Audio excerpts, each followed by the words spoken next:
자, 다시 코리에스AI의 임파워드 완전 정복 가이드 후반부를 시작하겠습니다. 전반부에서 우리는 평범한 기능 공장을 비범한 임파워드 팀으로 바꾸는 첫걸음이 강력한 리더십과 코칭에 있다는 것을 확인했습니다. 하지만 좋은 리더와 코치만 있다고 팀이 저절로 바뀌지는 않습니다.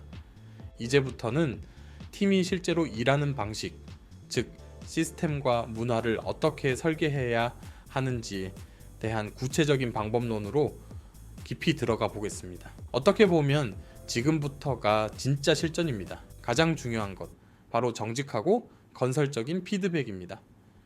과격한 솔직함이라고도 하죠. 성과평가 시즌에 가서야 사실은 하고 이야기하는 건 최악입니다. 피드백은 문제가 발생한 그 시점에 가능한 한 빨리, 그리고 반드시 개인적으로 이루어져야 합니다. 1대1 미팅은 바로 이 솔직한 피드백을 주고받는 공식적인 안전지대입니다. 기억하십시오. 훌륭한 PM을 만드는 책임은 제품 총괄에게 혹은 스타트업의 CEO에게 있습니다. 그리고 1대1 미팅은 그 책임을 다하는 가장 강력한 도구입니다. 자, 이제 두 번째 핵심 개념으로 넘어가겠습니다. 바로 오너십입니다. 아마존의 제프 베조스는 주주 서한에서 이렇게 말했습니다. 직원은 주인처럼 생각해야 하고 따라서 실제로 주인이어야 합니다. 오너처럼 생각한다는 것은 무엇일까요? 그것은 활동이 아닌 결과에 대해 책임지는 것입니다. 직원은 시키는 일을 하지만 오너는 결과를 만들어냅니다. 책에서 저자는 과거에 신입 PM을 코칭했던 경험을 이야기하며 오너가 가져야 할 10가지 마음가짐을 설명합니다.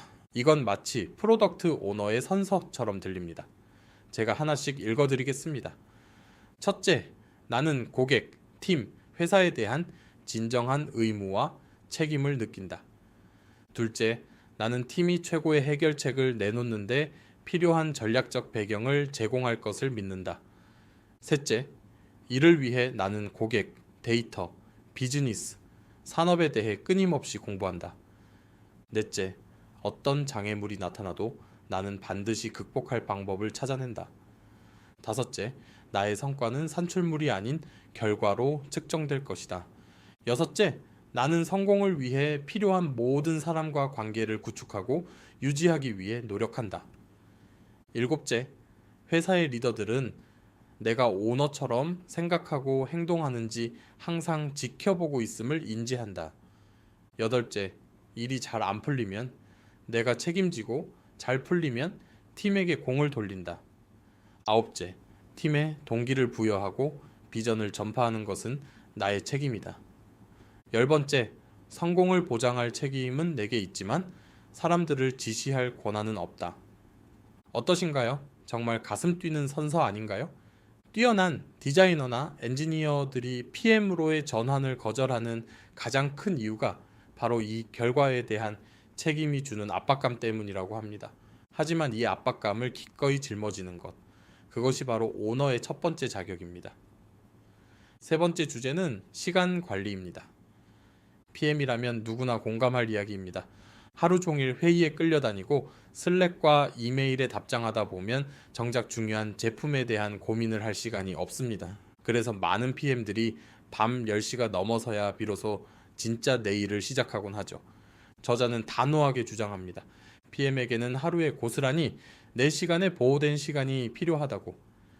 이 시간은 이메일이나 회의 시간이 아닙니다. 오직 어려운 문제를 해결하기 위해 깊이 있게 고민하는 시간, 즉 제품 발굴을 위한 시간입니다. 만약 이 4시간을 확보하지 못한다면 PM에게는 두 가지 선택지밖에 없습니다.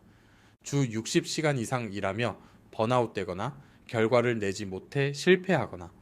더 똑똑하게 일해야 한다고요? 물론입니다. 하지만 아무리 똑똑하고 숙련된 PM이라도 그 4시간은 반드시 필요합니다.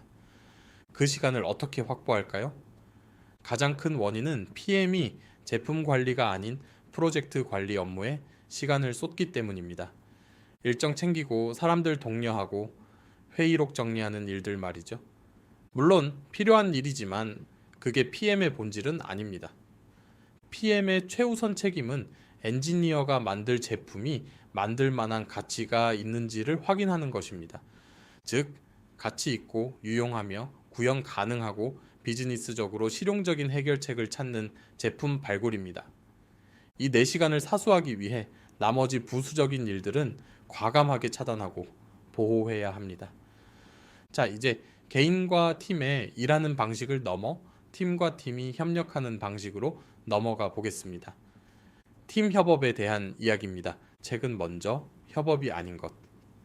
3가지를 정의합니다. 첫째, 협업은 합의가 아닙니다. 모두가 동의할 때까지 기다리는 것이 아니라 각 분야 전문가의 판단을 존중하고 의견이 다를 때는 실험을 통해 검증하는 것입니다. 둘째, 협업은 산출물을 만들어내는 것이 아닙니다.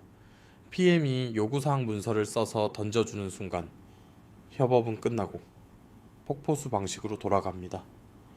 셋째, 협업은 타협이 아닙니다.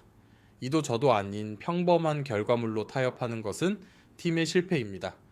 그렇다면 진정한 협업이란 무엇일까요? PM, 디자이너, 엔지니어가 프로토타입을 앞에 두고 함께 모여 토론하는 것입니다. 디자이너는 더 나은 사용자 경험을 제안하고, 엔지니어는 새로운 기술적 가능성을 제시하며, PM은 비즈니스적 영향을 검토합니다. 이 과정에서 서로의 전문성이 충돌하고 융합하며 상상하지 못했던 훨씬 더 나은 해결책이 탄생합니다. 이런 협업의 마법을 경험하기 위해 가장 중요한 것은 PM이 정답을 미리 정해놓고 팀을 설득하려 들지 않는 것입니다.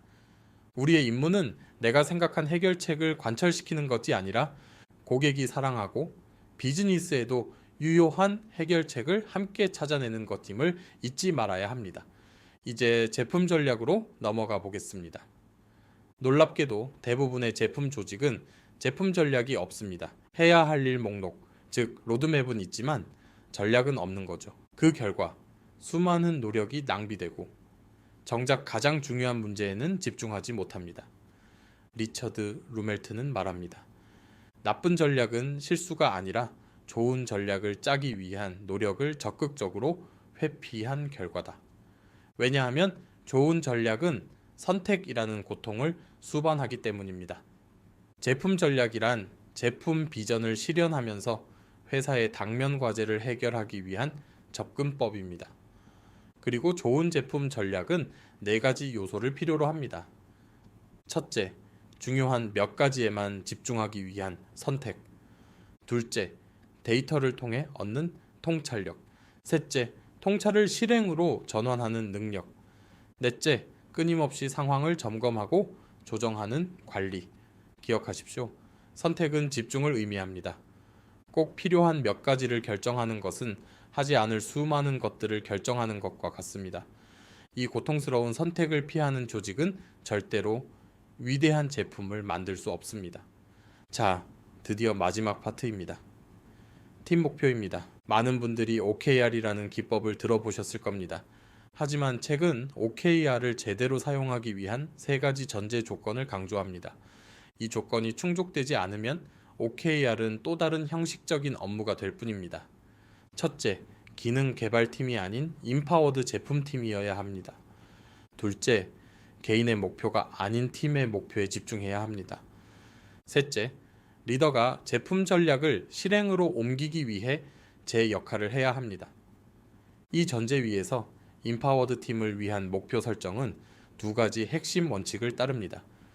첫째, 구축해야 할 기능이 아니라 해결해야 할 문제를 제공하는 것입니다. 예를 들어 로그인 기능 개선이라는 목표를 주는 것이 아니라 신규 고객의 회원가입 성공률 증가라는 문제를 주는 겁니다. 어떻게 해결할지는 팀이 찾아내도록 말이죠. 둘째, 전략적 콘텍스트를 충분히 공유하는 것입니다. 왜 이 문제가 중요한지, 회사의 전체 비전과 전략 속에서 이 문제가 어떤 의미를 갖는지를 팀이 완벽하게 이해해야 합니다. 그리고 목표 오브젝티브가 풀어야 할 문제라면 핵심 결과 키 리저트는 성공을 어떻게 측정할 것인가를 정의합니다. 회원 가입 성공률을 20%까지 올린다처럼요. 중요한 것은 이 구체적인 수치를 리더가 정해주는 것이 아니라 팀이 스스로 정해야 한다는 점입니다. 그래야만 팀은 진정한 오너십을 느끼게 됩니다. 물론 비즈니스에는 반드시 지켜야 하는 약속과 마감일이 존재합니다. 임파워드 팀은 필요할 때 매우 높은 신뢰도로 약속을 지킬 수 있어야 합니다. 제품 발굴을 통해 불확실성을 충분히 제거했다면 이것은 충분히 가능합니다. 이 진정성 있는 약속을 지켜내는 것이야말로 팀이 리더십의 신뢰를 얻는 가장 확실한 방법입니다. 이제 긴 여정의 끝에 다다랐습니다. 책의 마지막 장에서 저자는 가장 중요한 단 하나의 자산에 대해 이야기합니다. 그것은 바로 임파워드 엔지니어입니다. 빌 캠벨은 말했습니다. 임파워드 엔지니어는 회사가 가져야 할 가장 중요한 단일 자산이다. 혁신을 위한 최고의 원천은 엔지니어입니다. 제품 비전은 엔지니어에게 영감을 주기 위해, 제품 전략은 엔지니어가 가장 중요한 문제를 풀고 있다는 확신을 주기 위해 존재합니다. 임파워드 엔지니어란 단순히 코딩을 잘하는 엔지니어가 아닙니다. 그들은 해결해야 할 문제와 전략적 콘텍스트를 제공받았을 때 자신이 가진 기술을 총동원하여 상상하지 못했던 최고의 해결책을 찾아내는 사람들입니다. 결국 이 책 임파워드가 말하는 모든 것은 우리의 평범한 동료들을 바로 이 임파워드 엔지니어, 임파워드 디자이너, 임파워드 PM으로 만들기 위한 여정이라고 할 수 있습니다. 오늘 우리는 60분이라는 시간 동안 그 여정의 지도를 함께 살펴보았습니다. 기능 공장을 넘어 스스로 문제를 해결하고 결과에 책임지는 미션팀으로. 그 길은 결코 쉽지 않을 겁니다. 하지만 이제 여러분은 어디로 가야 할지, 무엇부터 시작해야 할지 알고 있습니다. 이 영상이 여러분의 팀을 변화시키는 작은 불씨가 되기를 바랍니다. 가장 중요한 것은 이 모든 것을 아는 것이 아니라 내일부터 단 하나라도 실행하는 것입니다. 지금까지 코리세이아이였습니다. 감사합니다.